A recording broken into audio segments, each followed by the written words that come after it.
Bonjour à tous. Alors moi, je suis venu vous parler un petit peu de ce qui a changé dans mon métier de dev là, depuis 1 an, 2 ans, 3 ans. Parce qu'on s'est pris quand même une bonne baffe dans la gueule. Et il faudrait que ça marche. Parce que 2022, bon, enfin 2022, on dit what the fuck, qu'est-ce qui est en train de se passer?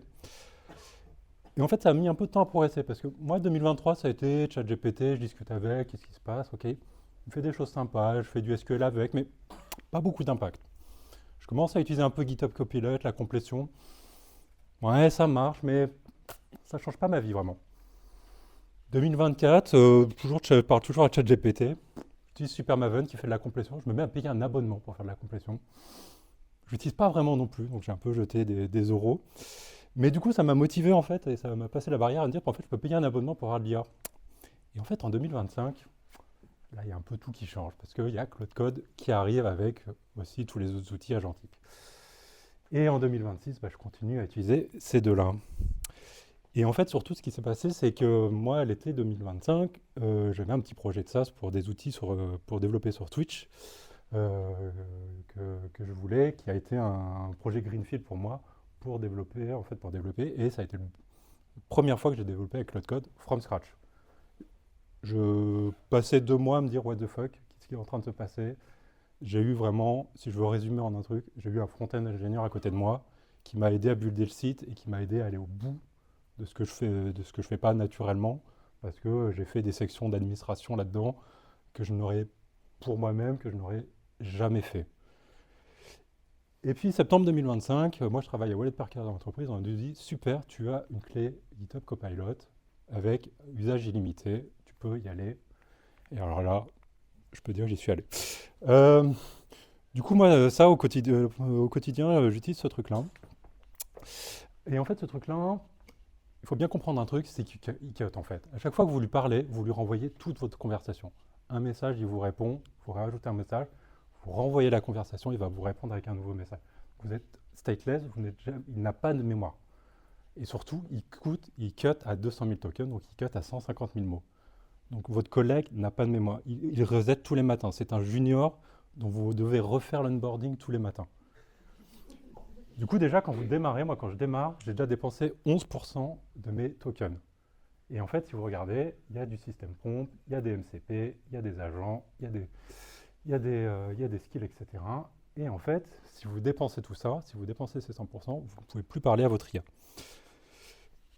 En fait, Claude, c'est un peu tout ce dont on a besoin. Parce qu'on nous dit il faut un Claude MD. Donc, moi, je vous dis, faire un Claude MD, c'est très simple. Vous liez votre IDMD et vous lui dites de lire votre IDMD de votre projet, car votre IDMD de votre projet est très bien écrit.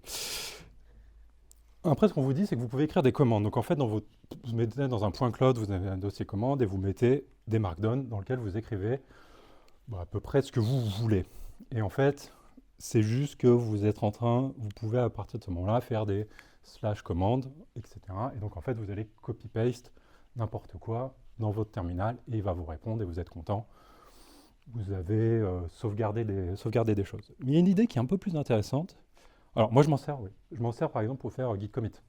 Parce que j'ai une commande qui ressemble à ça, où on dit, tiens, voilà les commandes pour faire git, voilà les commandes pour faire le diff, voilà à peu près comment on écrit un commit.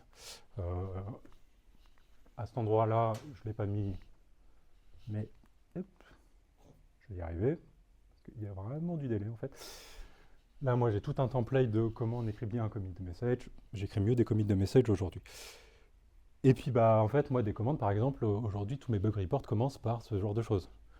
Je donne un numéro de ticket et en fait, je fais de la préanalyse. Je fais de la préanalyse via ce genre de système parce que dedans, je lui ai mis tout mon workflow sur comment je fais de l'analyse de tickets, comment je fais de la root code analysis, comment je fais de la solution, un premier design de solution, pour le fait que je veux avoir des implémentations qui sont test-driven et que je veux de la documentation à la fin et un commentaire pour mon Jira. Et en fait, il y a une deuxième idée qui est cool là-dedans, c'est les skills en fait. Et là, c'est plus intéressant parce qu'on nous dit, vous pouvez créer un dossier, vous mettez un skills, vous mettez des scripts. Et du coup, un script, c'est un peu la même chose qu'une commande. D'ailleurs, c'est exactement la même chose. Vous y mettez ce que vous voulez, vous y mettez de la guidance. Mais on nous dit aussi, et du coup, ça, vous pouvez le déclencher un peu quand vous voulez. En fait, il va prendre les indications qu'il y a dans la description pour dire, ah, je pense qu'il a envie que j'utilise ce skill-là. Ou alors, vous pouvez être très demander et en fait dire utilise ce skill pour faire ça. Moi, je passe mon temps à dire ça.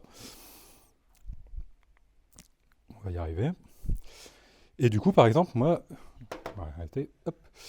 Moi, par exemple, j'ai un skill Jira qui me permet de discuter avec Jira en permanence et je lui dis quand l'utiliser et surtout, il a du code à disposition pour appeler Jira.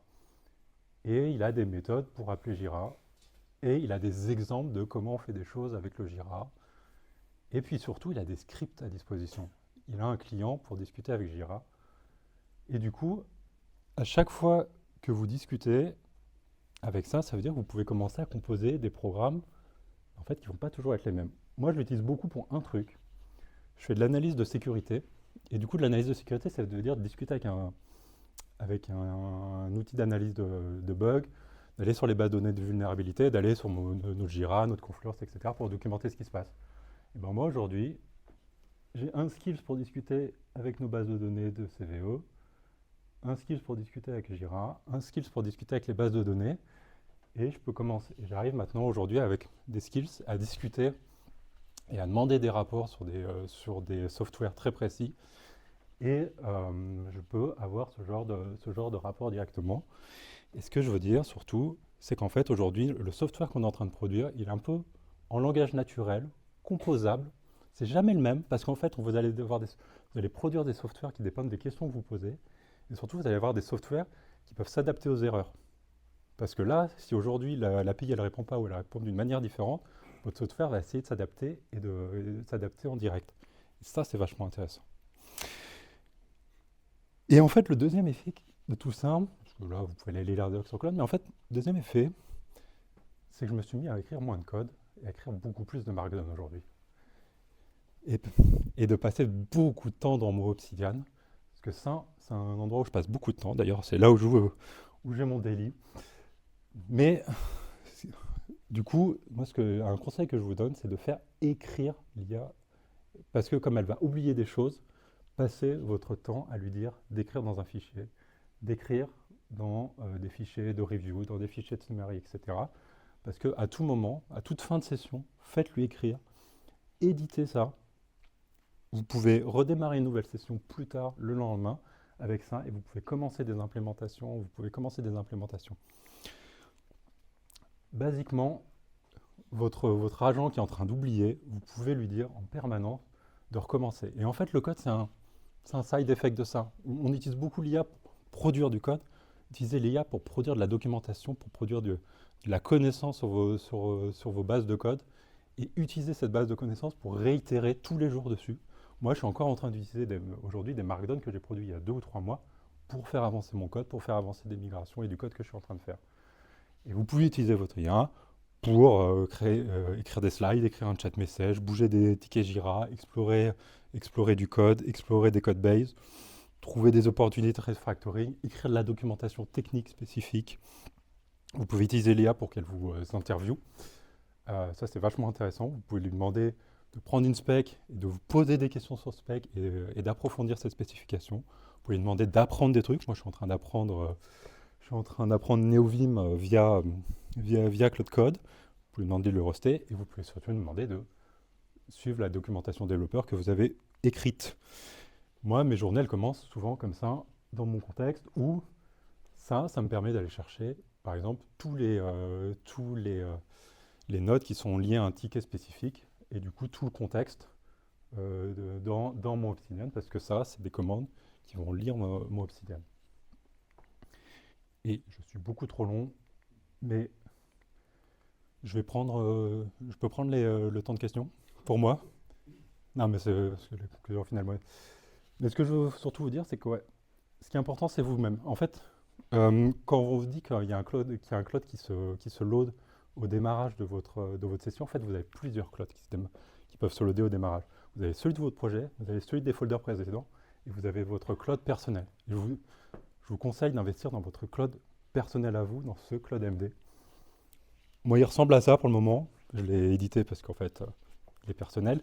Mais il sait à qui il parle, quel est mon rôle, comment moi j'aime qu'on écrive des choses, qu'on écrive des documents. Il connaît mes études, mes tech, ma tech technique et comment parler et comment ma machine est configurée. À tel point qu'aujourd'hui, moi, j'ai un dot file avec toute une première configuration cloud que j'installe sur les machines sur lesquelles je bosse, que ce soit mes machines perso ou mes machines de travail, parce que ça, c'est ma manière de bosser, c'est pas la manière à l'entreprise de bosser. Et ça s'intègre très bien avec le reste. Et du coup, moi, aujourd'hui, j'ai un cloud qui est pour moi, qui sait discuter avec plein de bases de connaissances, et ensuite, on a des clouds spécifiques pour moi Obsidian, pour des projets qui sont des skills ou pour des projets comme vous l'entendez. Un seul conseil, écrivez vos skills. N'installez pas des skills qui viennent du web. C'est des problèmes de sécurité et surtout, ce n'est pas votre base de connaissances à vous, ce n'est pas votre base de connaissances de votre équipe à vous. Et je coupe ça et je vais vous dire un seul truc. Je ne crois jamais à un LLM. Par contre, je crois en les pratiques techniques qu'on a dans le craft et dans le craftsmanship, et c'est ça qui me donne confiance dans ce que fait un LLM, les tests unitaires, le DDD, etc., etc., etc. Le coût d'une nouvelle ligne de code est proche de zéro, donc détruire du software, ça devient aussi simple que d'en supprimer. Vous pouvez expérimenter beaucoup, beaucoup, beaucoup. Aujourd'hui, moi, je code beaucoup plus, peut-être un peu plus vite, mais j'écris beaucoup mieux. Et surtout, je pense qu'aujourd'hui, on a besoin un petit peu de se calmer, parce qu'on est dans un monde techno-capitaliste qui nous dit d'accélérer ou de mourir. Mais s'il vous plaît, ne multitaskez pas, vous avez le temps de faire une seule chose, et les LLM vous laissent le temps de faire une seule chose. C'est peut-être le truc le plus important que j'ai eu, c'est qu'aujourd'hui, j'ai le temps de penser, ça m'offre le temps de penser. Ne désapprenez pas, continuez à être aussi efficace et aussi forte que les IA avec lesquelles vous bossez. Ne perdez pas votre style d'écriture. C'est pas parce qu'elles pondent des kilos des kilos de texte que vous ne devez pas perdre votre style d'écriture. Elles n'auront jamais de l'ownership. Donc prenez de l'ownership sur les projets que vous avez et vous avez du coup le temps de devenir un full cycle engineer. Allez vous poser des questions avec les PO, avec l'observabilité, avec la qualité. Vous avez ce temps-là et vous avez maintenant les outils pour faire ça. Et vous avez le temps d'accélérer et de chill un max. Merci.